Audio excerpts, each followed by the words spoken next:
Officer Gorthrop sat down at the table in the interrogation room. On the other side of the table sat a human, a relatively new species to galactic society. Until recently, only diplomatic missions had left their space. With the signing of their recent trade deal, however, regular humans were now occasionally seen, especially around spaceports. It was only a matter of time before one of them got into some kind of trouble. Unfortunately for Gorthrop, it appeared that he had caught the first case.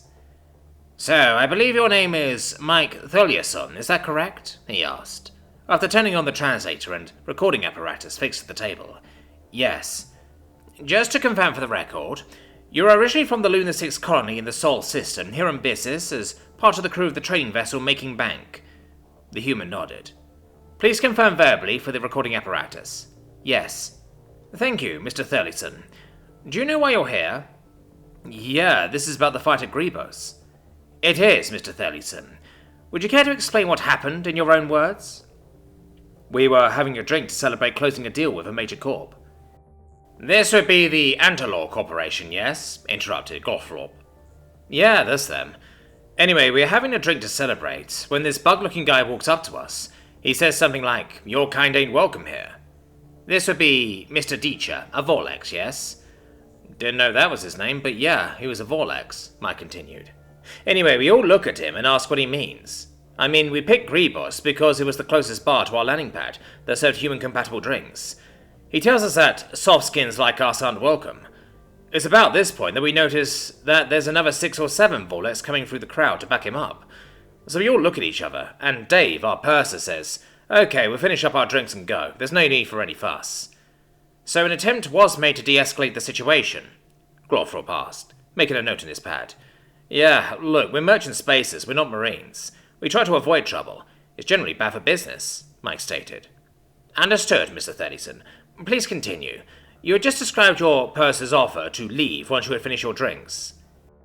"Yeah, so the first Vorlex looks at Dave and says, 'No, you will leave now.' Then he tries to grab Dave's ship suit collar. Now, I'm not sure if you're aware, but humans are about twice as heavy, size for size, as most sapiens. We're heavy welders." Gorthrop nodded and gestured to continue. That information had indeed been in the short information packet, which was all the prep he had time for before this interview. So, this Vorlex tries to lift Dave, but it doesn't work. He strains. Dave doesn't budge. It was kind of funny to watch. Then Simon goes and snorts, trying to keep from laughing. Mike stops for a moment, slaps his hand over his face and sighs. Fucking Greenie, it's his first cruise, and he hasn't quite learned yet how to calm situations like that down. Anyway, all 7 or 8 of these Vorlegs looked like they took offense at that, especially the first one. I'm guessing he was the boss, and didn't like the loss of rep he would get from someone laughing at him like that, so he pulls a blade. Gorthrop looks up from furiously scribbling notes in his pad. "He definitely had a weapon?" he asks. "Yeah, looked like a knife. Blade looked about 15 centimeters long, slightly curved, bit of a reverse hook at the end." Gorthrop quickly looked up the measurement conversion, then pulled up an image on his pad. He showed the image to Mike. "Did it look like this?" "Yeah, that's what it looked like." "Let the record show that Mr. Thurlison identified the weapon in question as a Volexian Cheska blade," he said, for the benefit of the recording device. "Please continue, Mr. Thurlison." "Okay, so we didn't want any trouble, but once blades come out, it means someone is serious about hurting or killing you. At that point, you need to end the fight fast. So you all look at each other, then we jump them. Dave took down the guy with a knife with a straight lunge to the torso, then broke the guy's arm over his shoulder so that he dropped the knife. After that, it was just a melee. Gets a bit confusing, up till the poor security team came in and zapped us all with shock batons. Don't even remember clearly what happened with the rest of the fight." Gorthrop finished making his notes, then looked at Mike in the eyes. "So you're claiming that it was preemptive self-defense? That you all acted as you did to protect yourselves from the threat posed by the blade?" "Yeah, that's pretty much it." "Very well, Mr. Thurlison.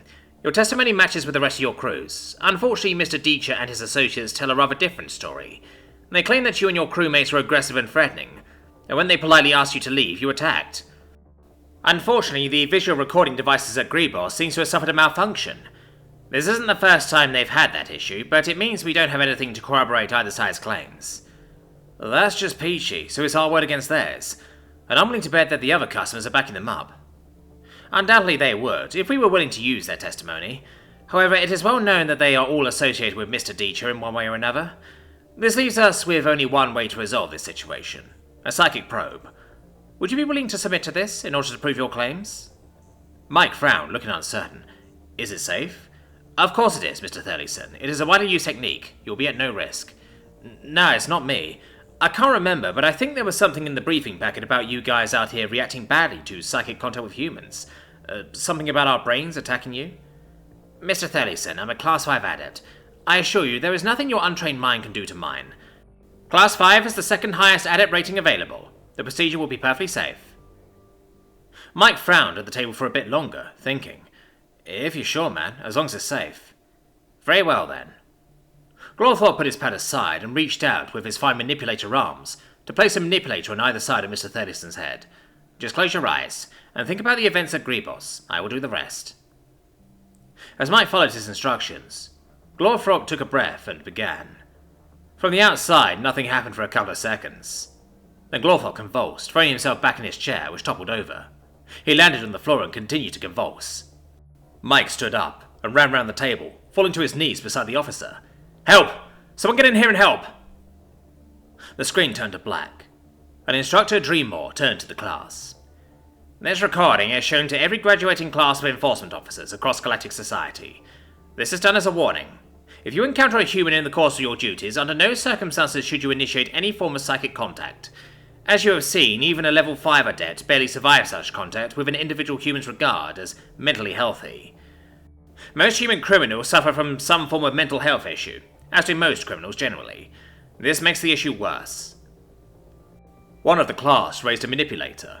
Yes, Cadet?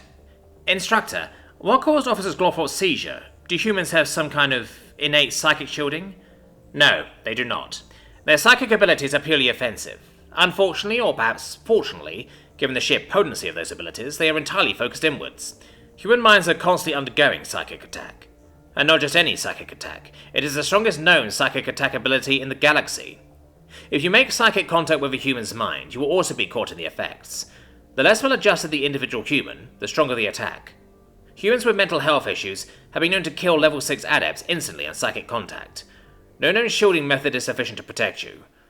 We give this warning to every class, and in every class there is some idiot that thinks, I'll be fine.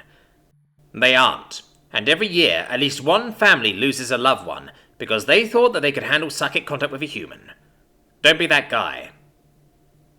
Recorded excerpt from Enforcement Officer Training, Job Hazards 101, graduating class of 5E357. Of this class, Officers Kneedeep and Bleeron were lost to psychic contact with humans.